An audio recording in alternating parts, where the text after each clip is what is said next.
Bike riding. అలాంటి వాళ్ళు చాలా మంది అప్పుడు తను చెప్పింది ఏంటంటే, అందరికి నమస్కారం, నేను మీ doctor Arun Kumar, consultant spine surgeon, Reva spine centre, Visakhapatnam. So ఈ వీడియో చేయడానికి కారణం ఏంటి అంటే, లాస్ట్ వీక్ ఒక చిన్న ట్రావెల్ చేయాల్సి వచ్చింది. ఒక 10 కిలోమీటర్స్ బీచ్ రోడ్లో ఇక్కడ నుంచి రిషికొండ, భీమిలి అక్కడ దాకా ఆ ఏరియా దాకా వెళ్ళాల్సి వచ్చింది ఏదో ఫంక్షన్ కోసం. వెళ్తే ఈవినింగ్ పూట కార్ ఏమో బిజీగా ఆక్యుపైడ్ ఉంది, వేరే సర్వీసింగ్ ఇవ్వడం ఏదో జరిగింది, మొత్తానికి కార్ అవైలబిలిటీ లేదు. సరే ఇంకో క్యాబ్ బుక్ చేసుకుని నేను వెళ్దామా అనుకుంటే, కొంచెం నీట్గా బ్రీజ్ అది బాగుంది, సాయంత్రం నైట్ పూట మంచి గాలి వేస్తుంది, సరే బీచ్ వ్యూని ఎంజాయ్ చేసుకుంటూ బైక్ మీద వెనకాల కూర్చుని వెళ్తే ఇంకా బాగుంటుంది కదా అని ర్యాపిడో బుక్ చేసుకున్నా. ర్యాపిడో బుక్ చేసుకుని తను వచ్చాడు, రాగానే ఎక్కాను, వెళ్ళాము. వెళ్తున్నప్పుడు అంతా కూడా చాలా నీట్గా బాగుంది, అంతా డ్రైవ్ అంతా కూడా హ్యాపీగా ఉంది. సడన్గా ఒకసారి అడిగాడు, సార్ మీరు స్పైన్ డాక్టరా అన్నాడు. ఇదేంటిది సడన్గా అలా అడిగారు, అలా ఎలా తెలిసింది అన్న. అంటే మీకు వచ్చేటప్పుడు కాల్ చేశా కదా సార్, కాల్ చేసినప్పుడు ట్రూ కాలర్లో అలా అని పడింది సార్, స్పైన్ సర్జన్ అని పడింది అని. సరేమ్మా, అవును స్పైన్ స్పెషలిస్ట్నే, ఏంటి చెప్పు అని చెప్తే, నాకు ఒక 2 months నుంచి కంటిన్యూస్గా నాకు back pain, neck pain, back pain వస్తూ ఉంది. అది ఎప్పటి నుంచో ఉంది, అది పర్లేదు, కానీ ఈ మధ్య నెక్ పెయిన్ కూడా స్టార్ట్ అయిపోయింది సార్, కంటిన్యూస్గా వస్తుంది. దానికి ఏం చేయాలో అర్థం కావట్లేదు. మా ఇంటి దగ్గర నార్మల్ డాక్టర్ ఎవరి దగ్గరికి వెళ్ళాను, ఎంబీబీఎస్ వాళ్ళ దగ్గరికి వెళ్ళాను. ఓకే, మందులు రాసిచ్చారు, వాడుతున్నాను, వాడినప్పుడు బాగానే ఉంది, మళ్ళీ నొప్పి వచ్చేస్తుంది సార్, కొంచెం కంటిన్యూస్గా ఉంటుంది, దానికి ఏం చేయాలి సార్ అని. సో అలా చెప్పినప్పుడు ఇంకొంచెం డీటెయిల్గా వెళ్దామని మాత్రం అర్థమైంది. అలా అయ్యి అప్పుడు ఒకసారి డీటెయిల్గా అడిగితే, అసలు ఏం చేస్తుంటావు, ఏంటి నీ ప్రొఫెషన్ ఏంటి అంటే, సార్ ఇదే నా ప్రొఫెషన్. సో మార్నింగ్ 8 o'clockకి తను స్టార్ట్ చేస్తే ఈ బైక్లన్నీ కూడా నడపడం, మార్నింగ్ అంతా కొంచెం డెలివరీలు చేస్తూ ఉంటారంట, ఈవినింగ్ ఏమో ర్యాపిడోలు చేస్తూ ఉంటారంట. సో ఇలా మల్టిపుల్ అన్నీ కూడా చేసుకుంటూ ఉంటారంట. సో ఆ బైక్ మీద మార్నింగ్ 8 o'clock స్టార్ట్ చేస్తే నైట్ 9, 10 దాకా కూడా కంటిన్యూస్గా బైక్ మీద పని చేస్తేనే వాళ్ళకి మంత్లీ వాళ్ళ ఇన్కమ్ వచ్చేది.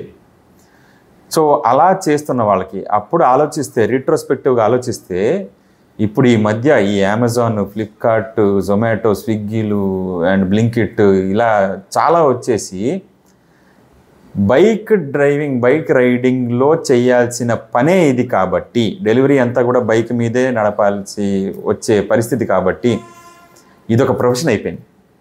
అంతకుముందు ఎలాగైతే అగ్రికల్చర్ ఒక ప్రొఫెషను, లేకపోతే బరువులు, హార్డ్ లేబర్, బరువులు ఎత్తడం ఒక ప్రొఫెషను, సాఫ్ట్వేర్ ఎంప్లాయీస్ కూర్చుని పనిచేసేది ఒక ప్రొఫెషను, ఇది కూడా ఒక ప్రొఫెషనే. Bike riding is a profession. వాళ్ళకి మంత్లీ డబ్బులు వచ్చేవి బైక్ రైడింగ్ ద్వారానే. ఈ డెలివరీలు చేస్తేనే, ఇలా ర్యాపిడోలు చేస్తేనే, డెలివరీలు చేస్తేనే ఇలాగే వస్తూ ఉంటుంది. అది ఎంత ఎక్కువ సేపు మనం చేయగలిగితే అంత ఎక్కువ ఇన్సెంటివ్స్ కానీ డబ్బులు కానీ వచ్చే అవకాశాలు వాళ్ళకు ఉంటూ ఉంటాయి. కాబట్టి అది వాళ్ళు చేస్తున్నారు, ఆ కష్టం వాళ్ళు పడుతూ ఉన్నారు. అలాంటి వాళ్ళు చాలామంది అప్పుడు తను చెప్పింది ఏంటంటే, ఆ బైక్ రైడర్ ఎవరైతే ఉన్నారో తను చెప్పింది ఏంటంటే, చాలామంది మా గ్రూప్ ఉంటుంది సార్, ఆ గ్రూప్లో కూడా చాలామంది ఇలాగే అంటున్నారు, బ్యాక్ పెయిన్స్ వస్తున్నాయి. ఎప్పుడన్నా కలిసి కూర్చుని లంచ్ చేస్తున్నప్పుడు కూడా మధ్యలో ఒక డిస్కషన్ అయితే ఇదే వస్తూ ఉంటుంది, బ్యాక్ పెయిన్ వస్తుంది అని.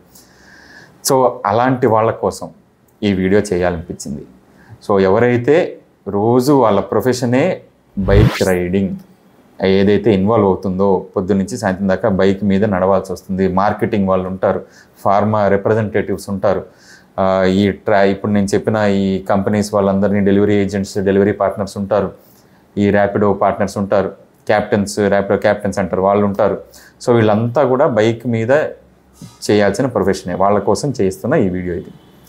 సో ఎప్పుడైతే నార్మల్గా బైక్ కంటిన్యూస్గా నడుపుతారో వాళ్ళకు వచ్చే ప్రాబ్లమ్స్ ఎలా ఉండొచ్చు అంటే గనక, నడువులో ఈ కుదుపులు ఎక్కువగా ఉంటాయి. మనం స్పీడ్ బ్రేకర్లు, గుంతలు లేనిదే ఏ రోడ్డు ఉండదు. సో 100% గుంతల్లో దిగాల్సిందే, స్పీడ్ బ్రేకర్లో దిగాల్సిందే, సడన్ బ్రేక్లు వేయాల్సిందే, కొంచెం నెమ్మదిగా వెళ్ళినా సరే ఇవన్నీ కూడా తప్పవు, రోజులో 1-2 సార్లన్నా తప్పవు. అలాంటప్పుడు అంతా కూడా ఈ కుదుపులు ఎక్కువగా ఉంటూ ఉంటాయి. ఈ కుదుపులు ఎప్పుడైతే ఎక్కువగా ఉంటాయో అప్పుడు మనకంతా కూడా లోపల డిస్క్లో కూడా ఈ కుదుపులు అనేవి ఎక్కువగా ఉండే అవకాశాలు ఉంటాయి. ఆ డిస్క్లు తొందరగా అరిగే అవకాశాలు ఉంటాయి. సో అంటే దాన్ని డిస్క్ ప్రొలాప్స్ అంటూ ఉంటాం. ఆ డిస్క్ సమస్యలు వచ్చే అవకాశం ఉంటుంది, దానివల్ల నడునొప్పి వచ్చే అవకాశం ఉంటుంది. సరే, డిస్క్ సమస్యలు పక్కన పెడితే ఇంకేమి రావచ్చు అంటే కనుక బటక్ పెయిన్స్ కొంతమందికి ఉంటూ ఉంటాయి. సైడ్లో నడుము నొప్పి పెద్దగా లేదు, కాలు నొప్పి లాగడం అలాంటిది కూడా లేదు, కానీ బటక్ పెయిన్స్ కూర్చుంటే అలా సైడ్లో ఈ సైడ్ బటక్, ఈ లెఫ్ట్ సైడ్ బటక్ పెయిన్స్ ఎక్కువగా వస్తున్నాయి అనుకున్న వాళ్ళలో ఎక్కువసేపు ట్రావెల్ చేస్తూ ఉంటారు కాబట్టి ఒకే పొజిషన్లో వాళ్ళకి సాక్రోయిలియాక్ జాయింట్ అని ఉంటుంది. అంటే నడుము నుంచి కాళ్ళలోకి వచ్చే హిప్ జాయింట్ బాల్స్, ఈ రెండింటిని కనెక్ట్ చేసే మధ్యలో ఒక జాయింట్ని సాక్రోయిలియాక్ జాయింట్ అంటాం. ఆ జాయింట్ మీద ప్రెషర్ పడి సాక్రోయిలియాక్ జాయింట్ డిస్ఫంక్షన్ అనేది వచ్చే అవకాశం ఉంటుంది. సో ఆ సాక్రోయిలియాక్ జాయింట్ మీద కూడా చిన్న ఈ ప్రాబ్లమ్స్ వచ్చే అవకాశాలు ఉంటాయి. దానివల్ల బటక్ పెయిన్స్ వస్తాయి. అండ్ ఇంకా కాదు, నాకు లాస్ట్ కూర్చున్నప్పుడు లాస్ట్ పూస దగ్గరే పెయిన్ వస్తుంది, మిగతా ఇంకెక్కడ కాదు సార్, అది తగిలితేనే పెయిన్ వస్తుంది, బైక్ మీద కూర్చున్నప్పుడల్లా పెయిన్ వచ్చేస్తుంది అని కొంతమంది చెప్తూ ఉంటారు. అది కాక్సిక్స్ పెయిన్ అంటాం, కాక్సిడైనియా అంటాం. టెయిల్ బోన్ అంటే లాస్ట్ పూస దగ్గర కూర్చుంటే ఏమన్నా తగిలితే, హార్డ్ సర్ఫేస్ ఏమన్నా తగిలితే పెయిన్ వచ్చేస్తూ ఉంటుంది అనమాట. అది కూడా కంటిన్యూస్ ట్రావెలింగ్ వల్ల వచ్చే ఒక ప్రాబ్లం. సో బేసిక్గా నడుము నొప్పి, బటక్ పెయిన్స్, ఈ టెయిల్ బోన్ పెయిన్ ఇవి కామన్గా ఉంటూ ఉంటాయి ఎక్కువ మార్కెటింగ్ చేసే వాళ్ళల్లో. ఇవి కాకుండా అడిషనల్గా కొంతమందికి మెడ నొప్పి కూడా కొంచెం తొందరగా వచ్చే అవకాశం కూడా ఉంటుంది. ఎందుకంటే ఆ ప్రెషరు మెడ మీద డిస్కుల్లో కూడా పడే అవకాశం ఉంటుంది ఈ కుదుపుల వల్ల. సో మెడ దగ్గర కూడా డిస్కులు అరిగి మెడ నొప్పి, ఇలా అంటే నొప్పి కొంచెం ఇదంతా ట్రావెలింగ్లో బాగానే ఉంటుంది, కానీ రాత్రి ఇంటికి వచ్చి పడుకున్నప్పుడు ఈ బాధలన్నీ కొంచెం ఎక్కువ అయ్యే అవకాశాలు ఉంటాయి వీళ్ళకి. సో వీటి నుంచి అసలు ఎలా ముందుకెళ్ళాలి, దీన్ని ఎలా ఆపాలి, దీన్ని ఎలా కంట్రోల్ చేయాలి? సో 2 విధాలుగా విభజిస్తాం. ఒకటి, అసలు ఇప్పటిదాకా ఏ నొప్పులు లేని వాళ్ళు ఏం చేయాలి, నొప్పులు ఉన్నవాళ్ళు ఏం చేయాలి. సో ఫస్ట్ థింగ్, ఏ నొప్పి లేని వాళ్ళు, కంటిన్యూస్గా ట్రావెలింగ్ చేస్తున్న వాళ్ళు, ఈ బైక్ డెలివరీ ఏజెంట్స్ ఎవరైతే ఉన్నారో, డెలివరీ పార్ట్నర్స్, ర్యాపిడోలో వీళ్ళు ఎవరైతే ఉన్నారో, మార్కెటింగ్ వాళ్ళు ఎవరైతే ఉన్నారో, నొప్పి రాని వాళ్ళు మటుకు నొప్పి రాకుండా కొంచెం దాని మీద శ్రద్ధ పెట్టాల్సిన అవసరం ఉంటుంది.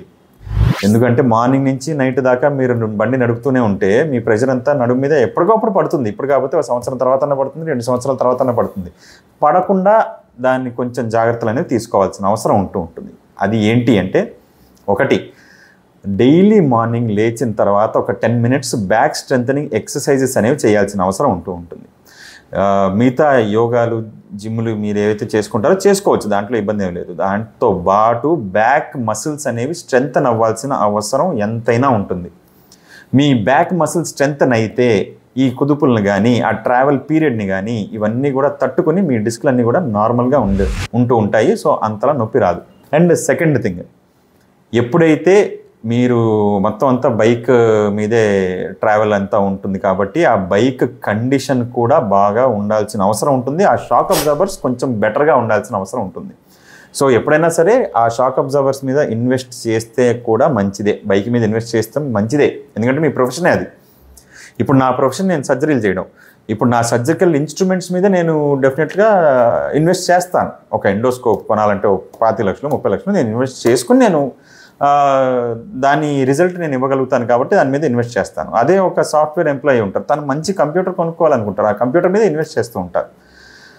సో ఇలాగా ఏదైతే ఉందో మీది బైక్ ట్రావెలింగ్ కాబట్టి ఆ బైక్ మీద ఇన్వెస్ట్ చేయడం మంచిదే. బైక్ అనేది మంచి shock absorbers, heavy bikes, heavy weight bikes కాకుండా నార్మల్ బైక్స్, బట్ మంచి షాక్ అబ్జార్బర్స్ ఉన్న బైక్స్ తీసుకుంటే బెటర్గానే ఉంటుంది. అండ్ మూడోది, ఎప్పుడైతే మీరు నడుపుతారో, డైలీ నడుపుతున్నప్పుడంతా కూడా ఇలా కొంచెంసేపు నడపగానే ఇలా కొంచెం ముందుకు వంగిపోయి నడుపుతారు, స్ట్రైట్గా కూర్చోలేరు. ఇంకా అంటే కాన్షియస్ లెవెల్లో కొంచెం అది ఏం పట్టించుకోకుండా నార్మల్గా ఇంకా ట్రాఫిక్లో అలా మునిగిపోయి ఇలా లాస్ట్లో ఆపేసరికి ఇలా ముందుకు వచ్చి ఇలా స్లౌచింగ్ అంటాం, ఇలా ముందుకు వంగిపోతారు. దానివల్ల ప్రెషర్ అంతా వెనకాల వెన్నెముక మీద పడే అవకాశం ఉంటుంది. సో కాన్షియస్గా ఎప్పటికప్పుడు మీ పొజిషన్ ఏదైతే ఉందో దాన్ని స్ట్రైట్గా మెయింటైన్ చేసుకుంటూ ఉంటే కొంచెం బెటర్గా ఉంటుంది. అండ్ ఏదైతే మెడ తాలూకా ఇది ఉందో, మెడ తాలూకా స్ట్రెచ్చింగ్ ఎక్సర్సైజులు ఇంపార్టెంట్. స్ట్రెంథనింగ్ పర్లేదు పక్కన పెట్టినా కదా, స్ట్రెచ్చింగ్ ఎక్సర్సైజ్ చేయాలి. ఎప్పుడైనా సరే ఒక పాయింట్ పెట్టుకొని ప్రతి డెలివరీ తర్వాత లేదా ప్రతి డ్రాప్ తర్వాత ఒకసారి హెల్మెట్ తీసి మెడ పైకి కిందకి ఇటు సైడు ఈ టిల్ట్ ఈ ఎక్సర్సైజ్లో ఒక 10 times చేయండి, ఇలా రౌండ్ తిప్పడం. సో ఇలా ఒక్కసారి అట్లీస్ట్ ఒక 30 seconds చేయండి. మరీ పెద్దగా ఏం అవసరం లేదు, ఎందుకంటే బిజీగా ఉంటారు కాబట్టి ఓకే ఫైన్. అట్లీస్ట్ ఒక 30 seconds ఇలా అనుకోవడం, ఇలా తిప్పుకోవడం, కొంచెం స్ట్రెచ్చింగ్ అనమాట చిన్న చిన్న స్ట్రెచ్ చేసుకుంటూ ఉంటే సరిపోతూ ఉంటుంది. అండ్ మళ్ళీ మీ నెక్స్ట్ డెలివరీకి వెళ్ళచ్చు, నెక్స్ట్ డ్రాప్కి వెళ్ళచ్చు, ఇబ్బంది ఏమీ లేదు. అండ్ నెక్స్ట్ మార్కెటింగ్లో కూడా నెక్స్ట్ పని మీరు చేసుకోవచ్చు. సో ఈ పనులు ఎప్పుడైతే చేసుకుంటారో కొంచెం బెటర్గా ఉంటుంది. మళ్ళీ నొప్పి రాకుండా, అంటే మీకు ఇంకా నొప్పి రాకుండా ఒక ప్రొఫైలాక్టిక్గా మీరు ఇది చేయాల్సిన అవసరం ఉంటుంది. ముందు జాగ్రత్తతో చేయాల్సిన అవసరం ఉంటుంది. ఇక నెక్స్ట్ రెండో కేటగిరీ వాళ్ళకి ఆల్రెడీ నడునొప్పి ఉంది, చేస్తున్నా. ఇప్పుడు నేను ఫస్ట్ ఎగ్జాంపుల్ చెప్పా కదా, ఆ అబ్బాయికి కూడా చెప్పినవి ఇవే. సో ఆల్రెడీ నడునొప్పి ఉంది, ఇప్పుడు ఏం చేయాలి అంటే ఇవన్నీ కూడా పాటించాలి. 100% ఇవన్నీ పాటించాలి. ముందు కేటగిరీలో ఏవైతే చెప్పానో బ్యాక్ స్ట్రెంథనింగ్ ఎక్సర్సైజెస్ కానీ, మీ షాక్ అబ్జార్బర్స్ బండికి తాలూకు షాక్ అబ్జార్బర్స్ మంచిగా ఉంచడం కానీ, అండ్ నెక్ స్ట్రెచ్చింగ్ ఎక్సర్సైజెస్ కానీ, ఇవి ఏవైతే ఉన్నాయో ఇవి కంపల్సరీగా చేస్తూ ఉండాలి. ఇవి కాకుండా ఎప్పుడైతే నొప్పి వచ్చిందో నొప్పి తాలూకా ట్రీట్మెంట్ కొంచెం అట్లీస్ట్ ఒక 5 days నొప్పి తాలూకా ట్రీట్మెంట్ అనేది తీసుకుని, నడునొప్పి తాలూకా ట్రీట్మెంట్ ఒక 5 రోజులు తీసుకుని తగ్గిన తర్వాత ఏ రకమైన ట్రీట్మెంట్ అన్నా కావచ్చు, అది మందులు కావచ్చు, ఫిజియోథెరపీ కావచ్చు, ఎక్సర్సైజులు కావచ్చు, హోమియోపతి కావచ్చు, ఆయుర్వేదం కావచ్చు, ఇంకా కైరోప్రాక్టీస్ కావచ్చు, ఏదన్నా కావచ్చు. That doesn't make any difference నాకు. సో ఏదన్నా కానీ ఒక 5 రోజులు ఫస్ట్ దాన్ని తగ్గించుకునే ప్రయత్నం చేయించుకున్న తర్వాత బ్యాక్ బెల్ట్లు, అంటే నడుం బెల్ట్ అనేది సపోర్ట్స్ పెట్టుకుని నడపగలిగితే ఇంకొంచెం బెటర్గా ఉంటుంది. అండ్ మళ్ళీ నొప్పి రాకుండా ఉంటుంది. బ్యాక్ స్ట్రెంథనింగ్ బాగా చేస్తే వీళ్ళు ఫస్ట్ కేటగిరీ వాళ్ళు, నొప్పి లేని వాళ్ళు ఒక 5 నిమిషాలు చేస్తే, నొప్పి ఉన్నవాళ్ళు నొప్పి తగ్గిన తర్వాత అట్లీస్ట్ 10-15 నిమిషాలు ఆ బ్యాక్ మసిల్ స్ట్రెంథనింగ్ మీద ఫోకస్ చేయాల్సిన అవసరం ఉంటుంది. అప్పుడు కొంచెం బెటర్మెంట్గా మళ్ళీ నడునొప్పి రాకుండా ఉండే అవకాశం ఉంటుంది వీళ్ళలో. సో ఎప్పుడైనా సరే బైక్ నడిపేవాళ్ళు, బైక్ మీద ట్రావెల్ చేసేవాళ్ళు, మెయిన్ పాయింట్ ఎక్కడ ఫైనల్ పాయింట్ ఎవరైనా సరే పాటించాల్సింది ఏంటి అంటే లాంగ్ డ్రైవ్స్ ఎప్పుడు కూడా షార్ట్ బ్రేక్స్ తీసుకోవాలి.